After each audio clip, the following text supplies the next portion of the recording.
Je te fais confiance parce que tu m'as aimé. Ton amour m'a donné la vie. Je te fais confiance parce que tu m'as sauvé.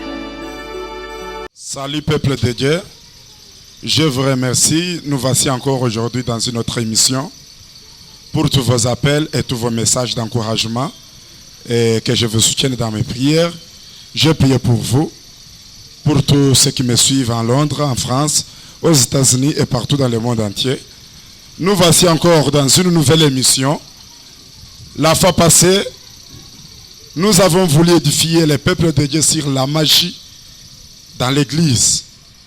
Parce que l'église de Jésus-Christ aujourd'hui est inondée, est infiltrée par les soi-disant hommes de Dieu, mais qui ne le sont pas. Nous voulons réveiller l'église à ce que l'église sache que dans ce dernier temps de la fin, Satan a pris un corps. Satan a pris notre image, l'image d'un homme véritable de Dieu. Et nous avons parlé de Simon le magicien dans le livre des Actes des Apôtres. La Bible dit, tous les Samaritains l'avaient même surnommé la puissance de Dieu qui est la grande. Alors que Simon était un magicien. Et notre thème de ce soir, nous allons maintenant parler les arts magiques dans l'église. Les arts, cela veut dire les instruments de la magie, les instruments qui servent aux hommes de pratiquer la magie. Nous voyons maintenant dans l'église de Dieu ces instruments-là, ces arts-là dans une église de Dieu. Alors que la Bible dit, au commencement était la parole était avec Dieu et la parole était Dieu. C'est par l'évangile que nous recevons la guérison. C'est par l'évangile de Jésus que nous recevons la délivrance et le salut. Mais là où il y a la pratique de la magie, vous verrez les arts magiques dans cette église-là. Nous pouvons lire l'Acte des Apôtres chapitre 19, verset 18 jusqu'au 20e verset. Et je le lis devant vous.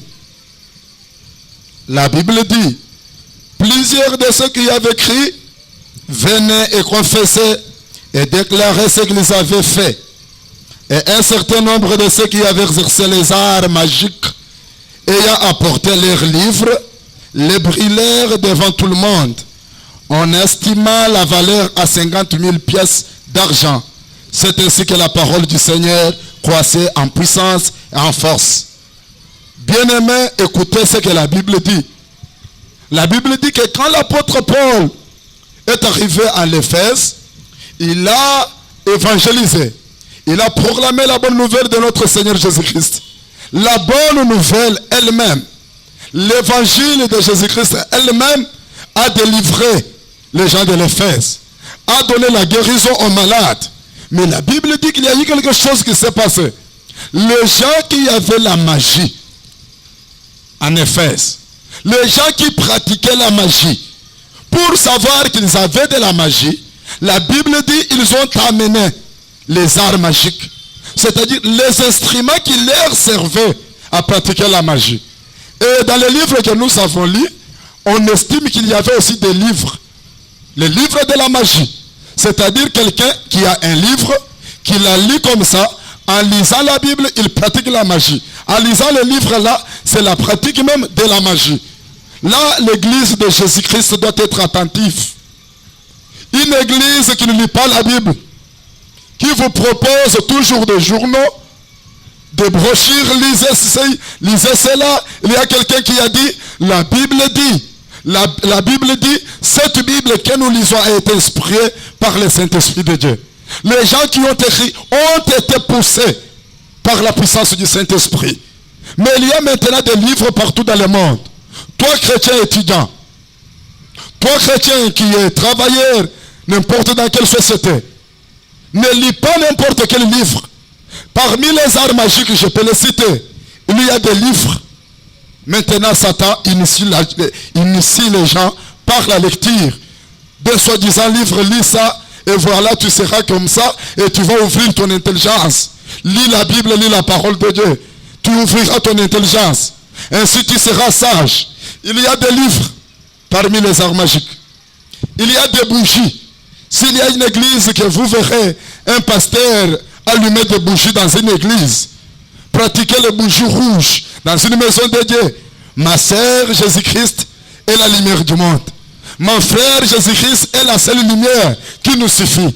Une église qui pratique des bougies, là où il y a des habits, un sacrificateur pour monter à la chair, il a un habit approprié. Et en disant que non, dans l'Ancien Testament, les sacrificateurs avaient un habit. Mais nous savons maintenant que dans l'église de Jésus-Christ, nous sommes tous un royaume de sacrificateurs. Et l'habit qui nous est demandé maintenant, c'est la sainteté. Être pire devant le Saint-Esprit, c'est cet habit blanc qu'on nous verra avec au ciel le jour où notre Seigneur Jésus viendra nous prendre.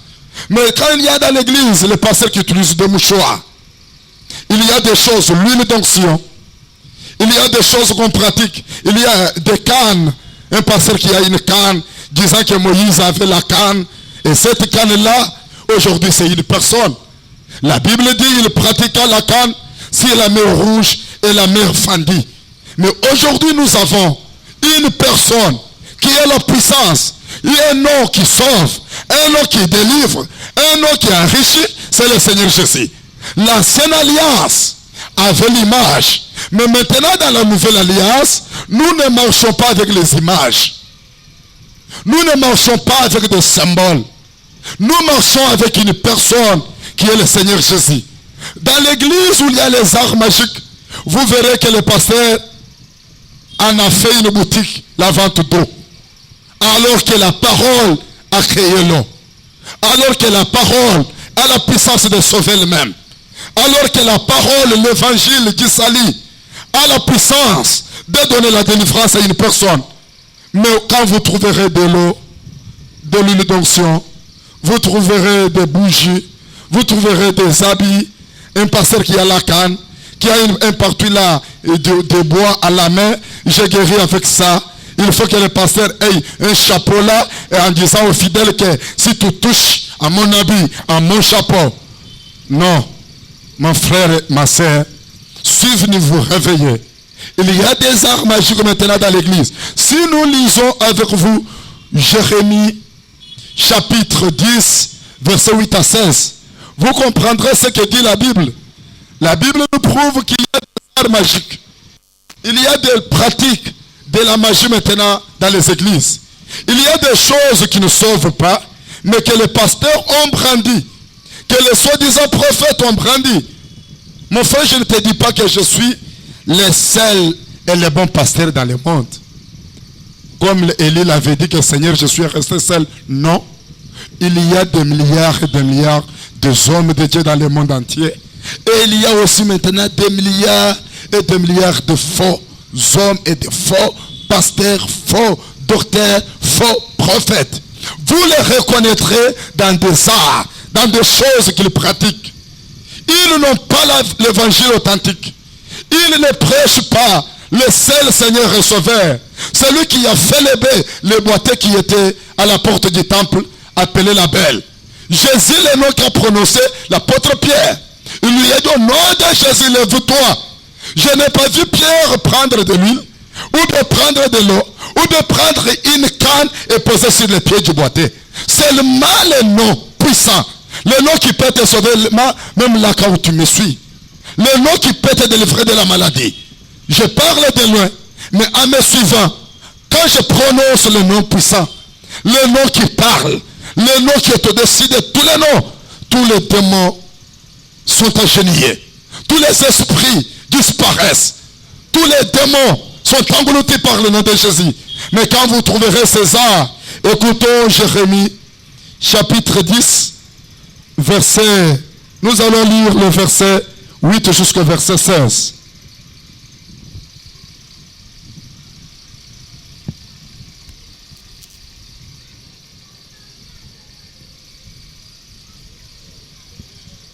Ok, nous sommes déjà là. Jérémie chapitre 10, du 8e au 16e verset. Tous ensemble, ils sont stupides et insensés. Leur science n'est que vanité. C'est du bois. On apporte de Tarsis des lames d'argent ou du phase de l'or. L'ouvrier et la main de l'orfèvre les mettent en œuvre. Les vêtements de sédier sont d'étoffe teinte, en blé, en pourpre. Tous sont l'ouvrage d'habiles artisans. Mais l'Éternel est Dieu en vérité. Il est un Dieu vivant et un roi éternel. La terre tremble devant sa colère et les nations ne supporteront pas sa fureur. Vous leur parlerez ainsi. Les dieux qui n'ont point fait le ciel et la terre disparaîtront de la terre et de dessous les cieux. Il a créé la terre par sa puissance. Il a fondé le monde par sa sagesse. Il a étendu les cieux par son intelligence. À savoir, les hommes gisent dans les cieux et il fait monter les nuages des extrémités de la terre. Il produit les éclairs et la pluie. Il tire le vent de ses trésors. Tout homme devient stupide par sa science. Tout orfèvre est tenté de son image taillée. Car ces idoles ne sont que mensonges et il n'y a point en elles de souffle. Elles sont une chose de néant, une œuvre de tromperie. Elles périront quand viendra le châtiment. Celui qui est la part de Jacob n'est pas comme elle, car celui qui a tout formé et Israël est la tribu de son héritage. L'Éternel des armées est son nom. Amen, peuple de Dieu. Écoutez que la Bible nous dit que tous ceux qui pratiquent le bois, tous ceux qui pratiquent des vêtements, des arts magiques, des arts des artisans, la Bible les appelle qu'ils sont insensés. Ils sont stupides par leur science. Mais l'Éternel, le Dieu d'Israël, est un Dieu de la vérité. Et la vérité de l'Éternel, c'est le nom de notre Seigneur Jésus. Il est la seule vérité. La Bible dit, Dieu ne se sert pas de ces choses-là. Dieu pour sauver ne se sert pas de l'huile et de l'eau. Dieu se sert de la parole. Il a créé l'homme par la parole. Dieu a fait exister le ciel et la terre par la parole. La Bible dit, il crée par sa voix. Par sa voix, l'homme gisse. La terre tremble. Et tout le monde écoute. Par la parole que je vous annonce. Par l'évangile de Jésus que je vous prêche. Dans l'évangile, il y a une puissance qui sauve. La Bible dit l'évangile est une puissance à quiconque croit. Quand vous croyez à l'évangile de Jésus que je vous prêche, même là où tu es mon frère, ma soeur, n'importe quelle difficulté, n'importe quelle situation, n'importe la grandeur de tes péchés, l'évangile a la capacité de te sauver. Qu'on ne te trompe pas avec de l'huile, qu'on ne te trompe pas avec de l'eau. Il y a les gens qui parlent, non, l'huile d'onction est biblique. On utilisait de l'huile d'onction dans le Nouveau Testament. Et quand le vrai pasteur se lève pour dire non, c'était l'Ancien Testament. Et les autres aussi disent non. L'apôtre Jacques, dans le Nouveau Testament, il a aussi exigé de l'huile d'onction. L'huile d'onction.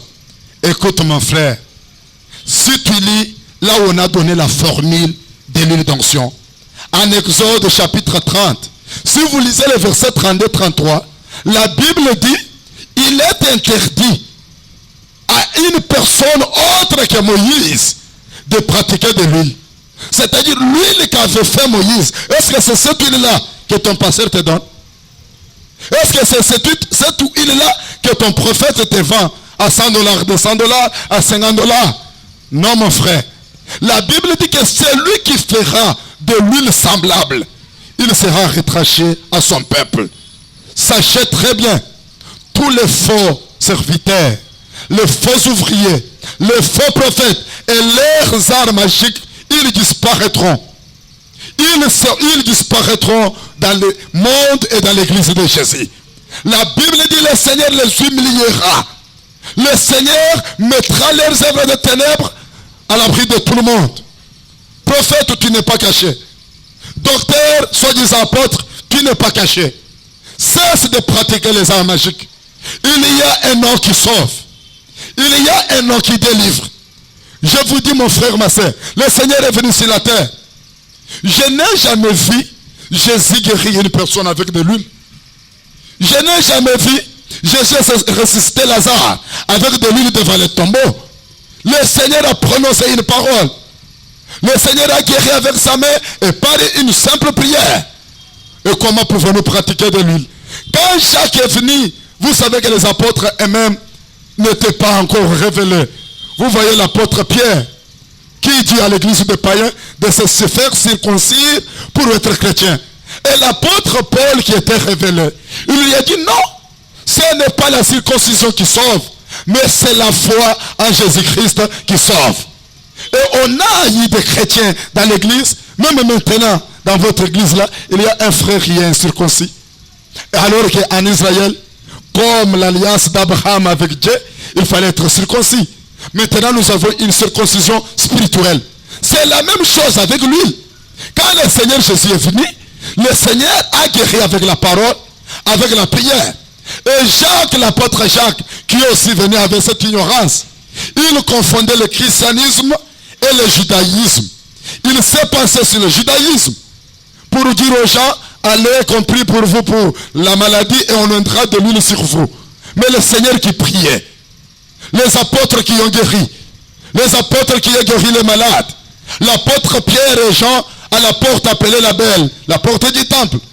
Ils nous ont guéri les boiteux du temple à cause de la prière, à cause du nom de Jésus.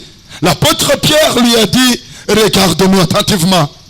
Nous n'avons ni l'or, ni l'argent, mais ce que j'ai, je te le donne au nom de notre Seigneur Jésus-Christ. Lève-toi et marche. La Bible dit aussi toi-même, le boiteux a marché. Au nom puissant de Jésus, là où tu es, que l'échelle tombe, que la maladie te quitte au nom de Jésus, que la situation difficile disparaisse par la parole et par l'évangile. L'huile, l'eau, des chapeaux, des chapelets, ce ne sont pas des choses qui guérissent. Toutes les églises qui utilisent des chapelets, des choses, je vous dis mes frères et sœurs, ce sont des arts magiques. Ce sont des arts magiques. N'acceptez pas, n'entrez pas dans une église où on prêche Jésus, en même temps l'eau à côté, en même temps l'huile à côté, en même temps le prophète qui pose la canne sur ta tête. Mais ce sont des aventures. Ça ne sauve pas. Ça ne délivre pas. Ça ne purifie pas. L'eau bénie ne purifie pas. L'évangile est pire et plus puissant que l'eau bénie.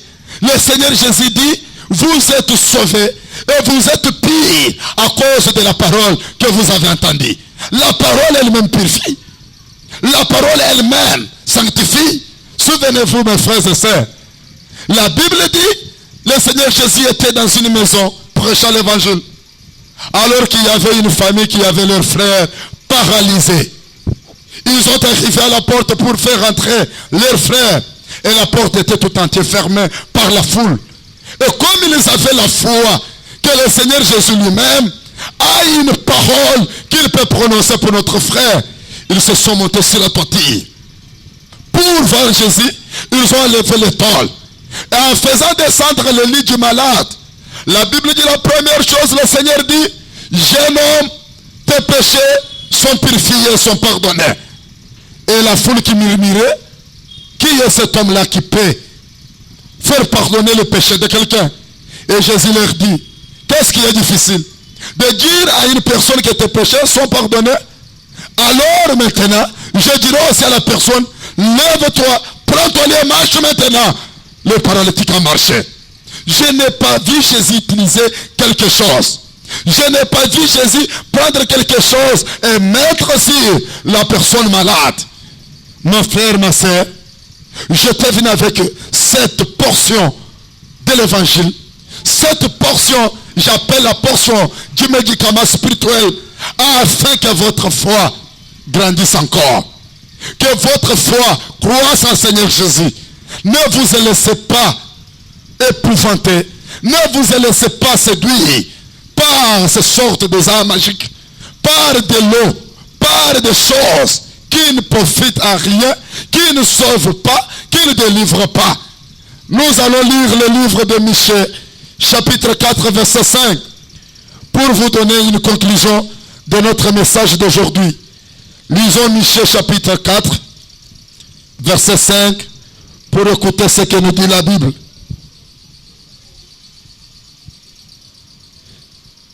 La Bible dit, tandis que tout le peuple marche chacun au nom de son Dieu.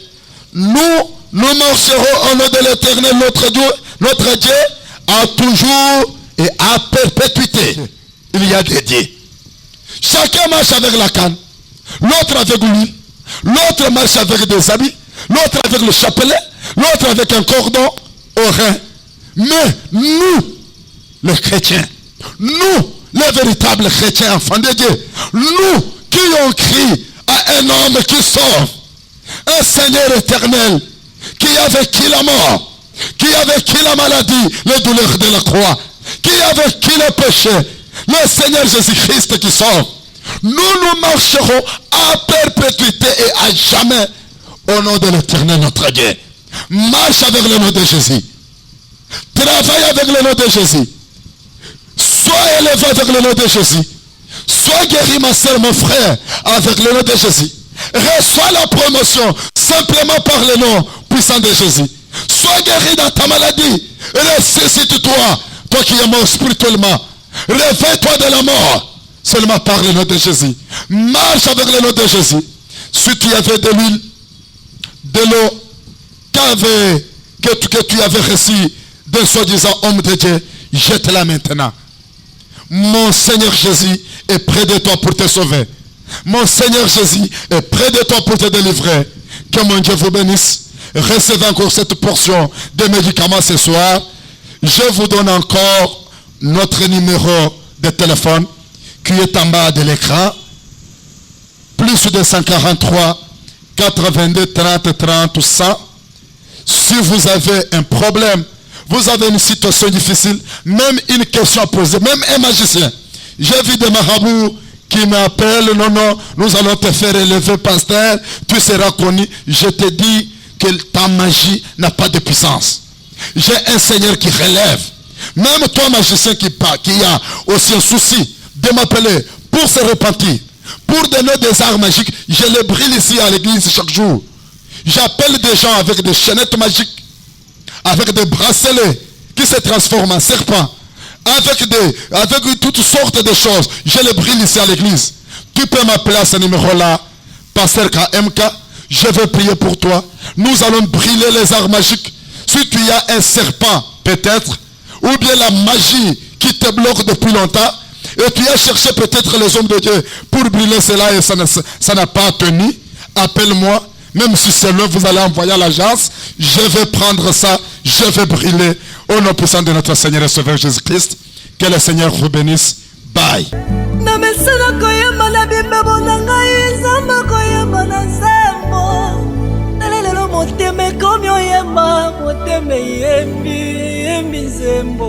Ata soki motema elembi koyemba, ata monoko kosala tan